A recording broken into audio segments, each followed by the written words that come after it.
అది ఆయన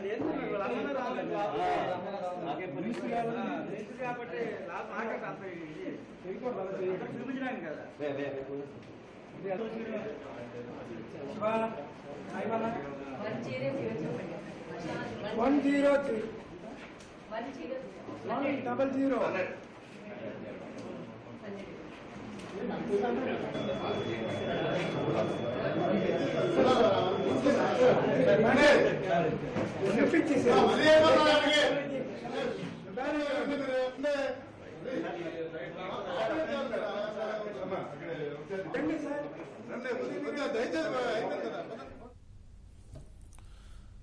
గుంటూరు జిల్లా తాడేపల్లి మండలం ఉండవల్లిలో ముఖ్యమంత్రి చంద్రబాబు కుటుంబ సభ్యులతో కలిసి వచ్చి ఓటు హక్కు వినియోగించుకున్నారు.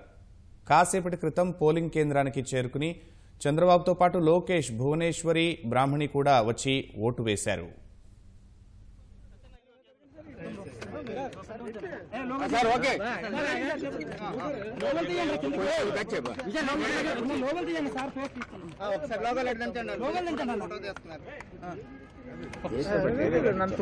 ఫేస్బుక్ పెట్టేస్తున్నావు మరి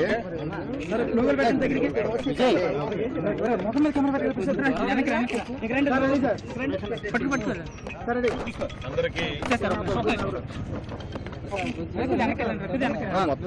పెడుతున్నావు బ్యాలెన్స్ అంతా రైట్ ఓకే కొంచెం గవర్నమెంట్ సెలవుకి వెళ్తే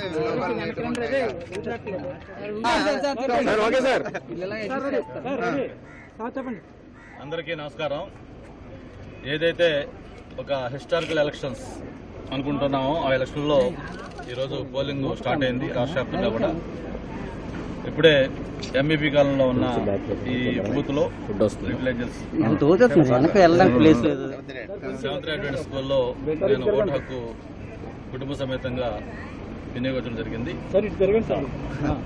మరి గత నెల రోజులుగా రాష్ట్ర వ్యాప్తంగా కూడా పార్టీ అధినేత ముఖ్యమంత్రి గౌరవనీయులు చంద్రబాబు నాయుడు గారితో పాటు 175 అసెంబ్లీ కాన్స్టిట్యున్సీలతో పాటు 25 పార్లమెంటు స్థానాల్లో ఒక అలుపెరగని ప్రచారం అంతా చేసి ఈరోజు పోలింగ్ అంతా కూడా సన్నద్ధం చేయడం జరిగింది. పొద్దునుంచే కూడా ఓటర్లు క్యూల్లో బారులు తిరుగున్నారు. దాని ఇండికేషన్ ఏంటంటే ఎప్పుడెప్పుడు చంద్రబాబు నాయుడు గారు ఓటేద్దాం, పనిచేసే ప్రభుత్వానికి పట్టం కడదామనే ఒక ఉత్సాహం, ఆనందం క్యూలో ఉన్న కొంతమందితో మాట్లాడడం జరిగింది. ఎన్ని గంటలకు వచ్చారమ్మా మీరంటే మేము పొద్దున్నే ఫస్ట్ ఓటేసి వెళ్ళిపోవాలని వచ్చామని చెప్పడం జరిగింది.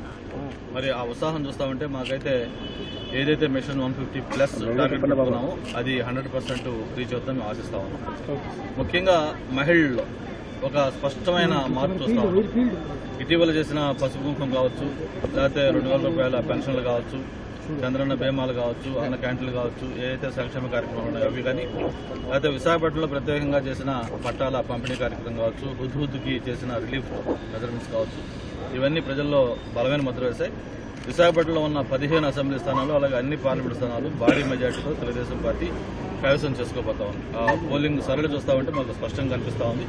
మరొకసారి ఓటర్ మహాశైలకు కృతజ్ఞతలు తెలియజేస్తా ఉన్నాం. ఈ చారిత్రాత్మక ఎన్నికల్లో ఒక అనుభవం ఉన్న ముఖ్యమంత్రి ఆధ్వర్యంలో ఉన్న తెలుగుదేశం పార్టీకి మళ్ళీ పట్టం కట్టబోతున్నందుకు మరొకసారి అందరికీ మనస్ఫూర్తిగా ధన్యవాదాలు.